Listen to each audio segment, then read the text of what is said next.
CES 2022 is officially back as a physical event, and as I speak, it's currently underway in Las Vegas.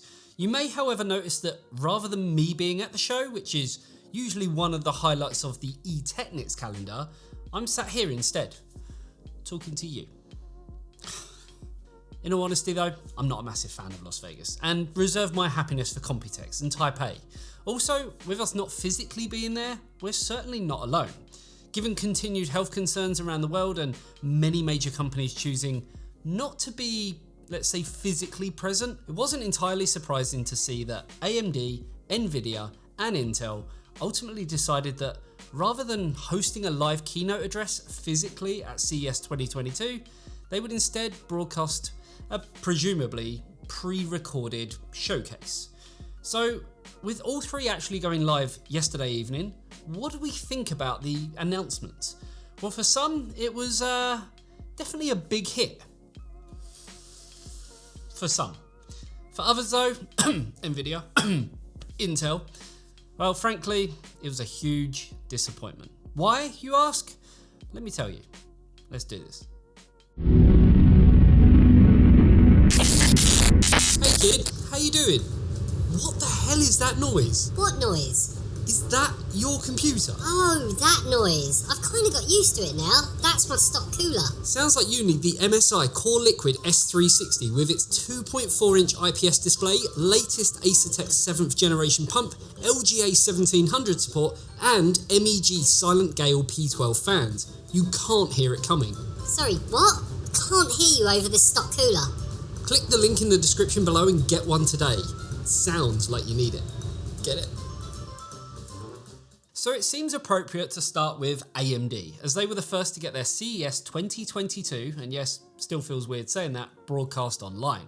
While we don't have enough time to cover all the announcements they made at the event, and particularly so the launch of their new upcoming Ryzen 6000 mobile processors featuring RDNA 2 integrated graphics, the same incidentally utilised between both the PS5 and the Xbox Series S and X consoles, the key product launch from AMD largely sat with their Radeon Rx 6500 XT graphics card, specifically being targeted by AMD themselves, bit weird, as an ideal upgrade option for Nvidia 1650 or AMD RX 570 owners. This GPU should, at least in theory, represent an excellent choice for those consumers with an increased comparative performance of roughly 25 to 30% in many modern titles.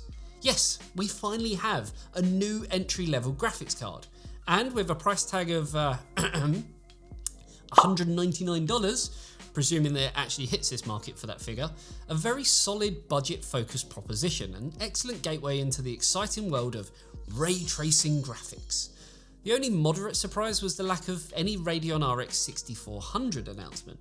I'm sure it's happening, but AMD clearly didn't want to put kind of too much focus on it right now. I mean, the weird thing is, the specs for it are on AMD's website. Right now. Odd. Back on track though, the good stuff didn't end there, as AMD also confirmed the official upcoming release of what is looking to be an absolute powerhouse of a processor, the Ryzen 5800X 3D. Featuring AMD's 3D V-Cache technology, which was initially revealed last summer, AMD have said that when compared to existing high-end Ryzen 5000 series models, this newly upgraded version, featuring a whopping 64 megabytes of super fast 3D V-Cache, should help enhance gameplay performance by as much as 10 to 15%. Sticking with processors, AMD confirmed that their Ryzen 7000 desktop series will be released later this year.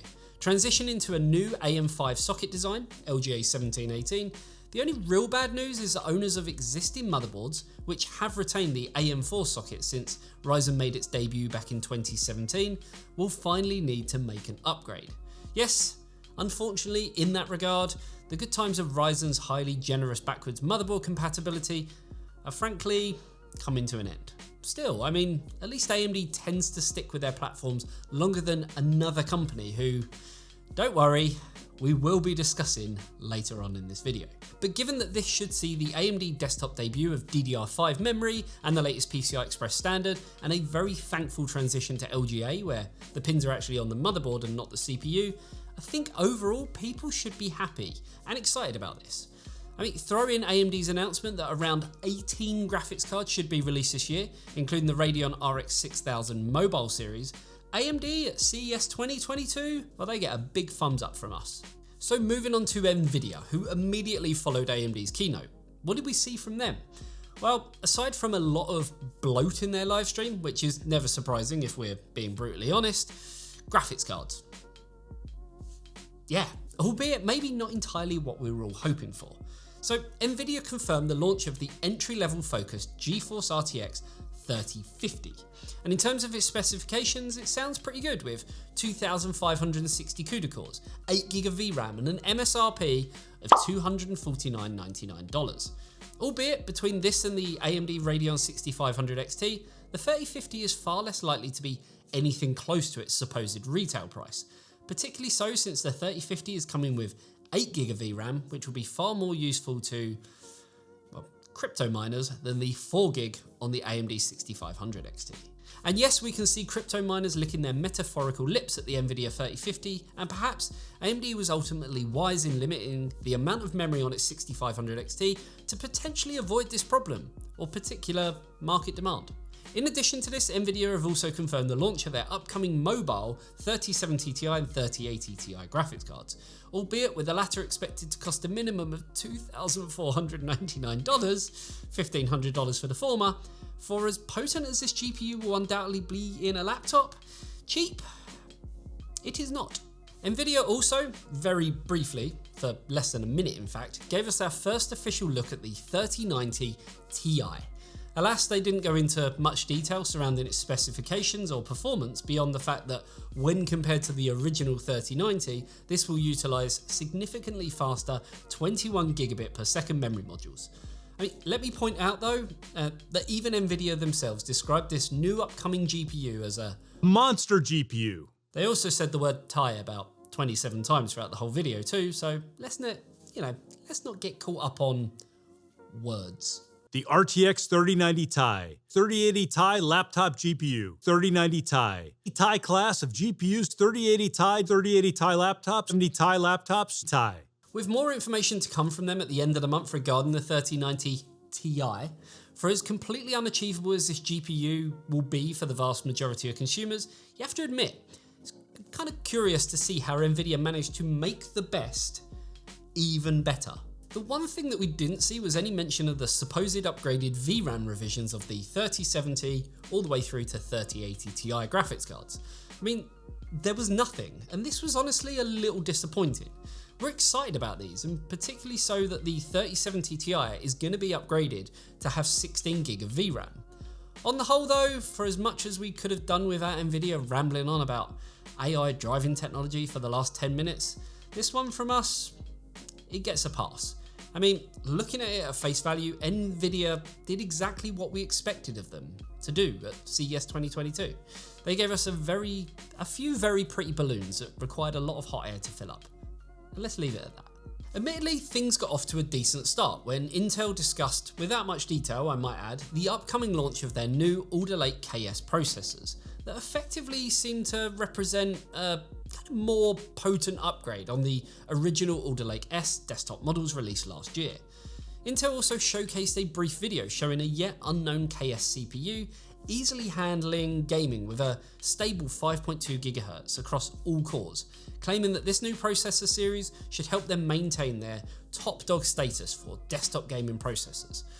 Albeit, in that regard, it is going to be very, very interesting to see what the aforementioned AMD Ryzen 5800X 3D has to say on that subject, so that's going to be an interesting one to cover. From this point on though, their CES 2022 keynote, well, it frankly fell off a cliff. They confirmed the launch of Alder Lake H and Alder Lake P laptop processors, and while these mobile CPUs certainly, let's say, looked impressive, what we all wanted was for them to hurry up and get onto Arc Alchemist, their new GPU, which they did, eventually. Honestly though, I think any of you who did actually watch the showcase would agree, frankly, it just wasn't worth hanging around for. Rather than kind of discussing desktop models, which everyone, and I mean everyone, wanted some kind of information on, Intel instead said that they were shipping laptop-based models to OEMs. And that was it. The word desktop graphics card was, to my knowledge, not even mentioned once. Now, I don't want to sound, like I'm in a tissy about all this, but there were two major announcements most people were expecting from Intel at CES 2022. Information on their upcoming non-K Alder Lake S processors and some kind of reveal of their desktop Arc Alchemist graphics cards. And what did we get? Well, neither. I mean, we're not being funny about this either. No, Intel shouldn't pander to their CES 2022 keynote simply on the merits of fan service, but at the same time though, it doesn't hurt to occasionally give the people just, a breadcrumb, a snippet of what they actually want. And in that regard, no. Sorry Intel, for CES 2022, you didn't win us over on this one. Just how bad was it though? Well, I'd be very, and I mean very, surprised if people on social media aren't currently giving Intel both barrels for what may be perceived as a bait and switch, or at best a totally underwhelming CES 2022 showcase. Something certainly not helped by the fact that the last near 30 minutes of the presentation covered automated car driving technology that only had me wishing I was getting run over by one just so I could stop having to listen to it anymore. Nvidia, you did the same too. We get it. AI and self-driving cars are the next big thing. But maybe you should separate that into a different keynote. I don't know. So in conclusion, AMD did great. Nvidia did pretty much what we expected of them, but Intel, well, this is certainly a CES 2022 to forget for them. If nothing else though, I can at least watch their presentation again should I ever have, any trouble getting to sleep. But just to balance things out so you don't think we're just, dumping on Intel here, what we can say is that all three of them were, well, frankly, very light on the details for practically everything interesting that they did actually reveal. And let's face it, we're geeks. We want the deets. Speaking of those little details though, presuming that you have a nice Nvidia 3050 or AMD 6500 XT now on your shopping list, do you have all the right tools to fit into your PC? Well, thanks to the handy dandy eTeknix toolkit, you have everything at your disposal to do just that. Available on store.eteknix.com. Get yours today in preparation for when you might be able to get one of those new cards. Hopefully you enjoyed this video. If you did, you know exactly what to do, and let me know, do you like these kind of newsy videos where we kind of dissect all the information, or do you prefer where we get down and dirty with some hardware? Let me know in the comment section below, and I'll see you in the next one. See you later, guys.